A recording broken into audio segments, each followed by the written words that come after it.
Kane. I'm back with another Christmas gift review, and today I want to take a look at something that I spotted at Toys R Us back in late October, and when my hand grabbed the box, it glued to it. It was so weird. I had to call my wife and say I can't put it down, and Toys R Us doesn't have any solvent for me to remove this box from my hand, so I need to bring it home.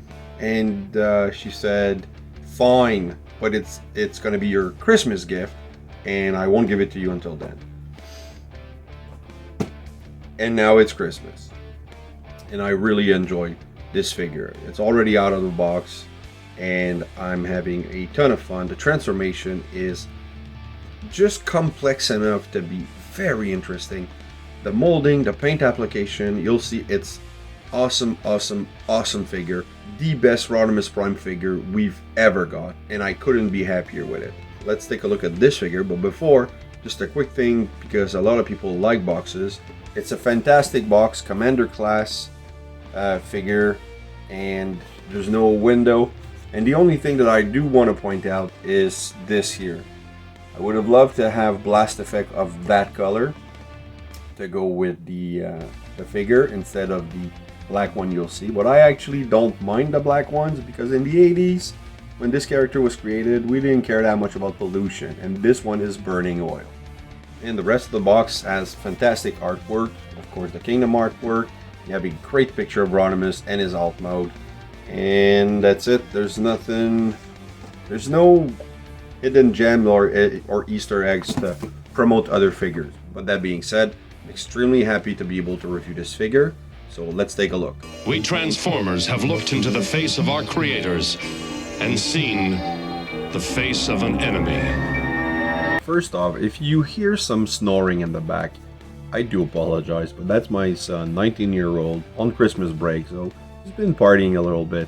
And he's in the next room, and he's snoring away. I'm gonna try to cover that with music, but if that doesn't work, leave a comment for him to read later. So first thing first, I know a lot of people really like instructions, so I'm gonna flash them to the screen, and you can pause it if you want to have a good look at it, but they're great instructions. And there you go, that's it for instructions. Alright, first things first, let's take a look at the accessories. There's a lot to go over, so bear with me. First are the smoke effect, which people have been complaining about. My only complaint is that the color doesn't match what we have on the box, and I think they're very dark. It's shiny, it's a nice plastic and all.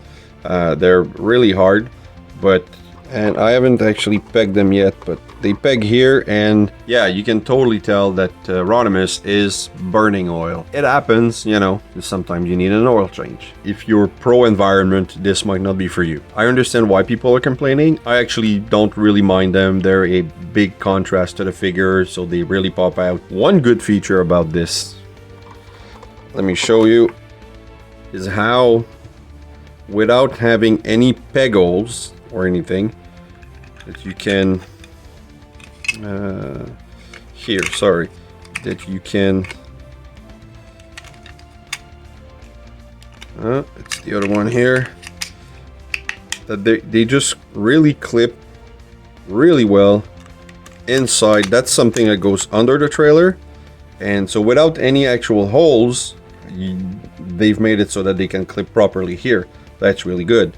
And also what goes in that trailer is this matrix effect. This light effect that goes with the matrix is really nice. So this is my fourth matrix, so I've popped it out, and you can plug it. It's not a port, a 5mm port. It's two little holes, two little pegs that you just push inside the matrix like this. Let's go like this, and I think it looks amazing. If you want to recreate that one scene, we'll do that later. But this, you take those two same pegs and you need to line them up pretty perfectly. My hands are in the way. There you go. And that's the use for this part of the trailer. You can potentially add a couple more effects, but they don't peg. So if you want to shove them under the trailer. But I think that's a pretty cool feature. Next, the Sword of Primus. I think that's what it is. Never had it in the show, but it's a very, very nice sword. The handle goes in the hand really well, and the hand folds over it, so that's really nice feature. And you have also a 5mm port that unfolds like this and allows you to peg it in a hole, or you can store it on his back, which I'll show. Well, I guess I'll show it now.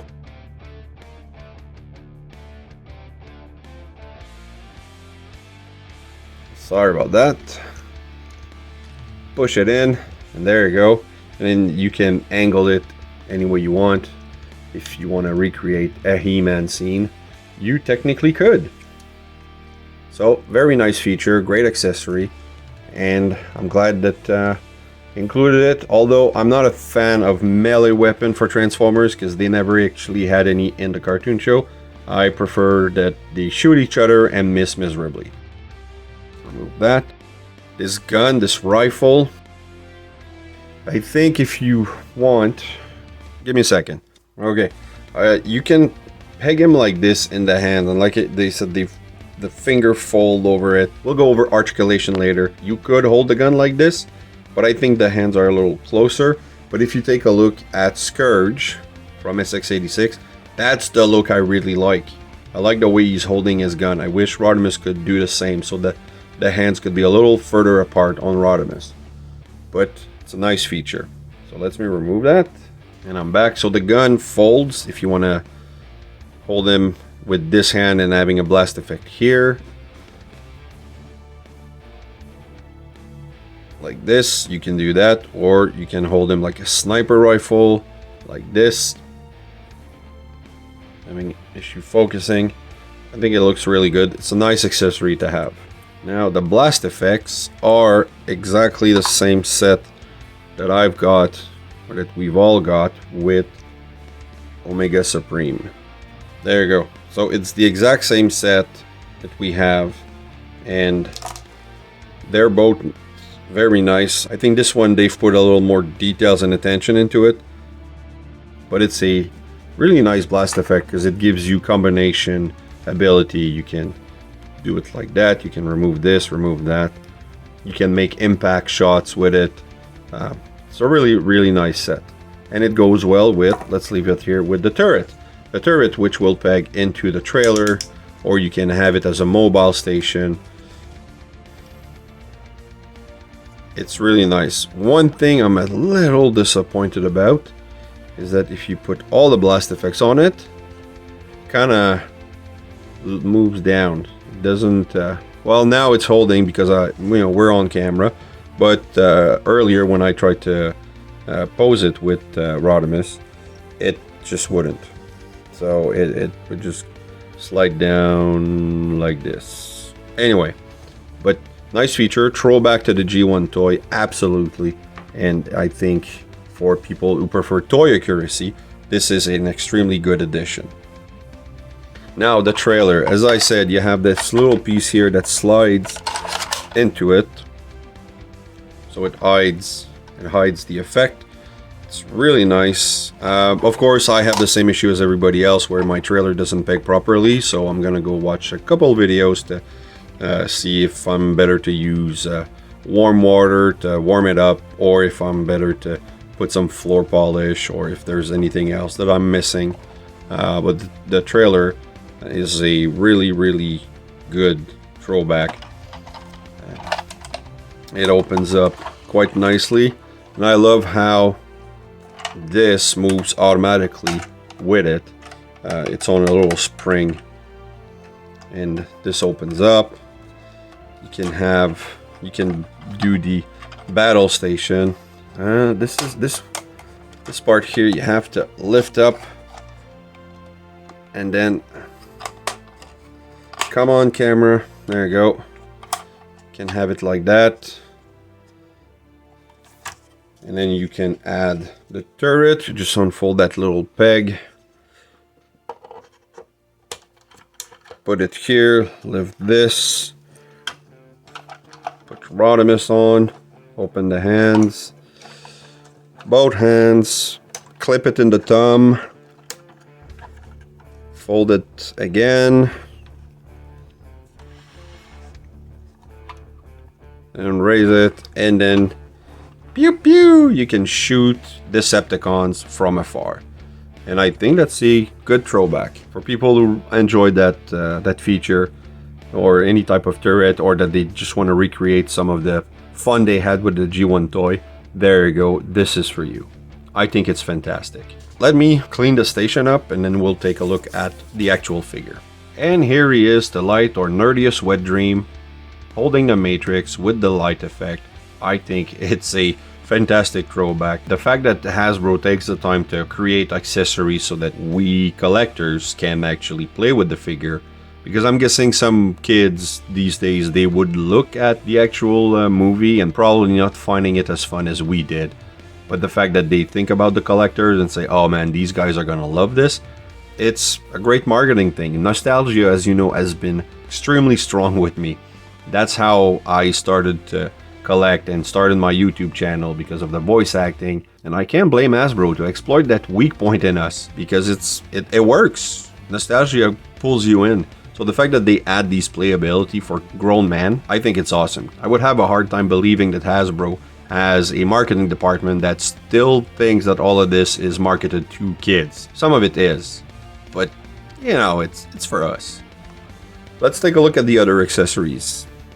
You could have Rodimus blowing smokes with the smokes effect. I don't think people will do that, but you know, it's an option. You can have Rodimus wield a sort of Primus in battle, and the way that the hands folds over the accessory is really well done. The engineering on this figure is simply stunning. I think the fact that this accessory calls to the comic readers rather than the cartoon viewers is a great example of how Hasbro is able to market to different groups. I did a bit of marketing when I went back to college in 2012, and this is exactly the type of stuff that marketing teams are pushing for. You know, to be able to have, you know, one group buy a figure for one reason, but having a completely different group buying for a different reason.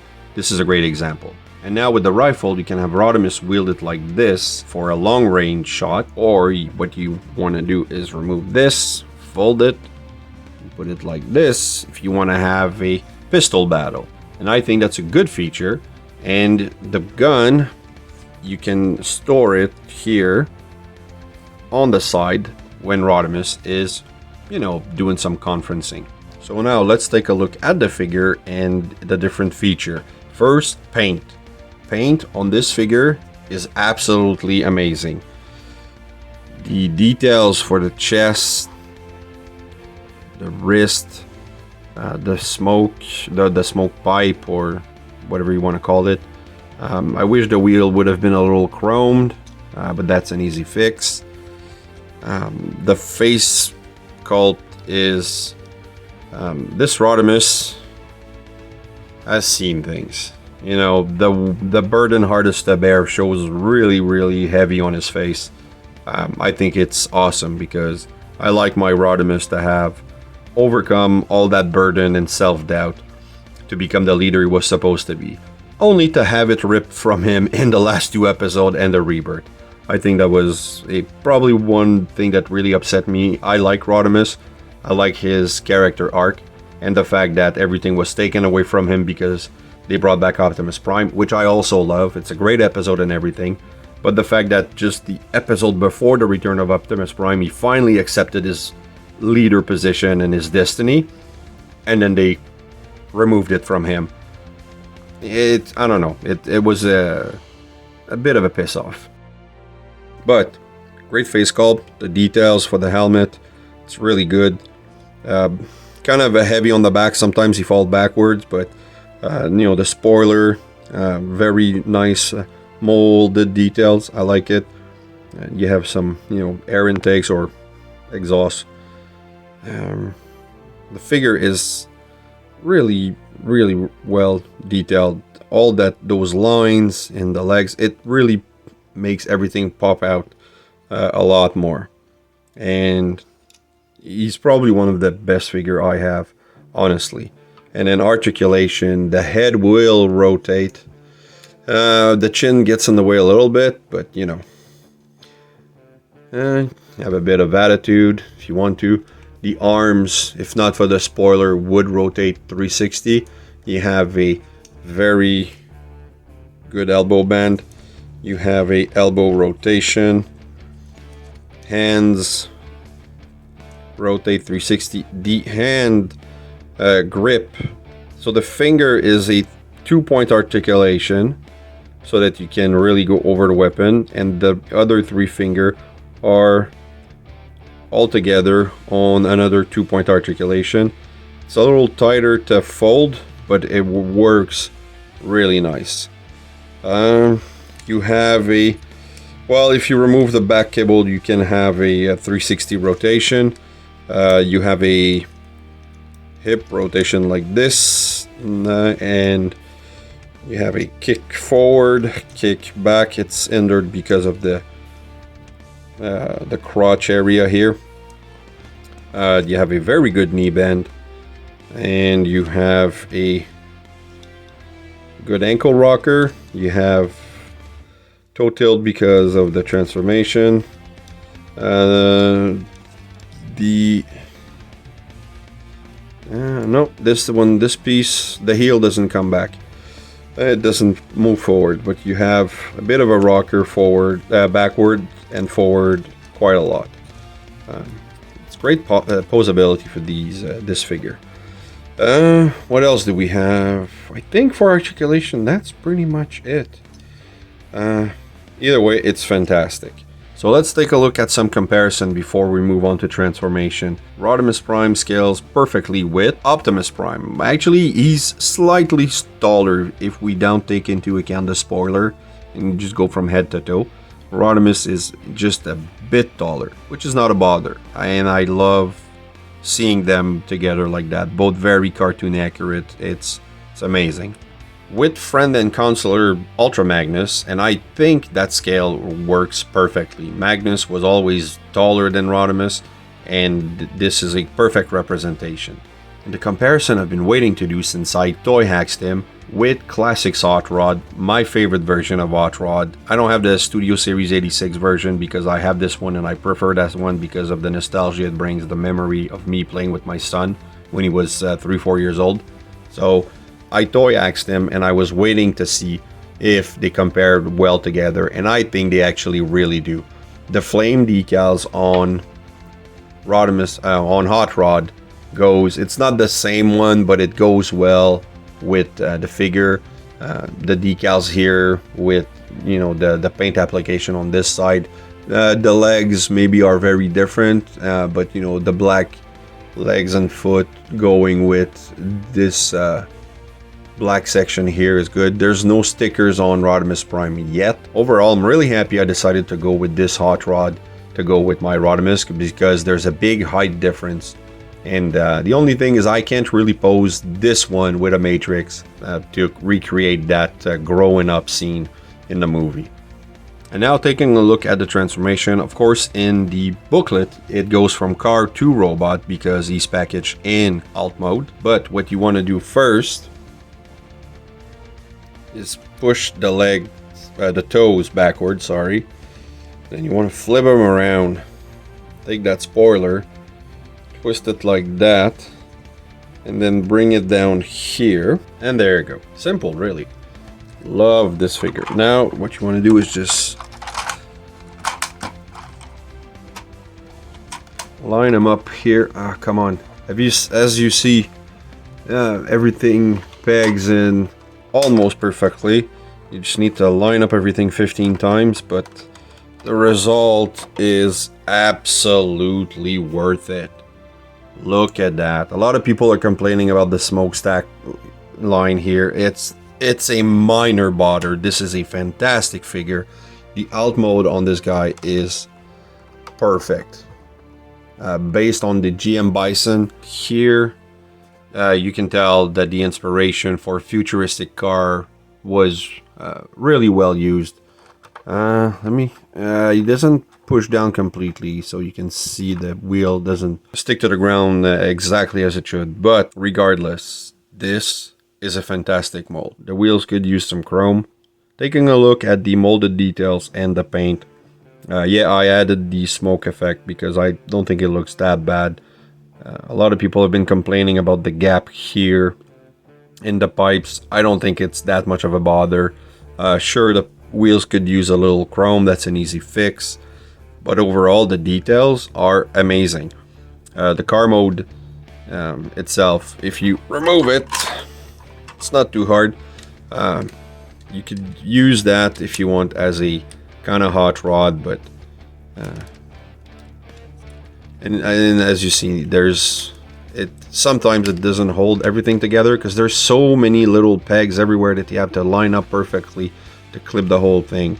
It does a good job at hiding the robot. I don't think that you can see the head through here if you really look at it, but when racing this way, that's a good disguise for 2000 or for what people thought 2005 was going to look like. You roll around with this right now and people are actually not going to believe that this is a good disguise. It's flashy and it's perfect. Translucent blue window, you can see a little bit of the robot kibble inside.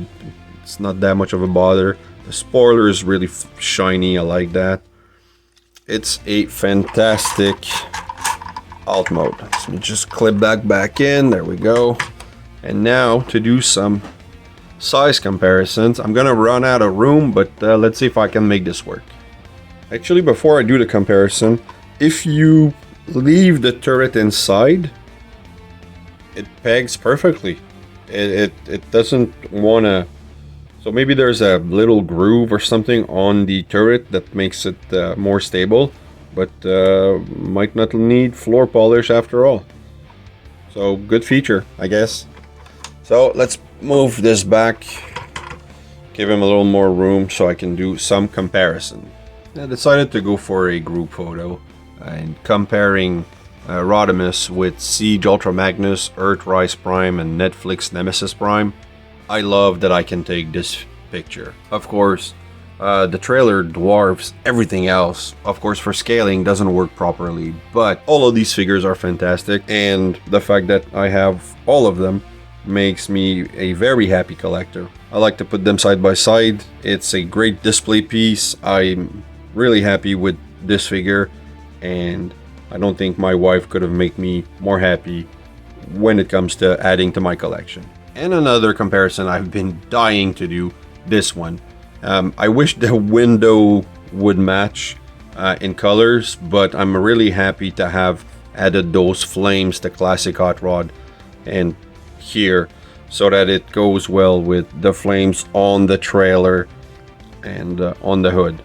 And I'm really happy. And what I really like too is that they've matched the color for the blast effect with the ones for, well, kind of matched if you want to, it's kind of a different blue, but I love the fact that, if you want to do a side-by-side comparison, you can. Just comparing it with the car mode is a plus. I think both are fantastic figure. One is more for the nostalgia of the time I spent with my son. This is cartoon accurate, and of course it unpegged, but really happy with this. So now I'm gonna move on to my final thoughts. Just give me a second to retransform Rodimus. Alright, in conclusion, if you see this guy, pick him up. He's worth it. People have been complaining about the price point. I'm not one of them. I think the playability, the throwback, the features, the transformation, the sheer amount of plastic that you have on this guy with the accessories, it's absolutely worth it. He might not be as much as an impressive figure as Skylynx and Skyfire, which I don't own, but I'm impressed with this, and I'm extremely happy that my wife added this to my collection. So there you go. So if you enjoyed the video, please like, subscribe, and hit the bell.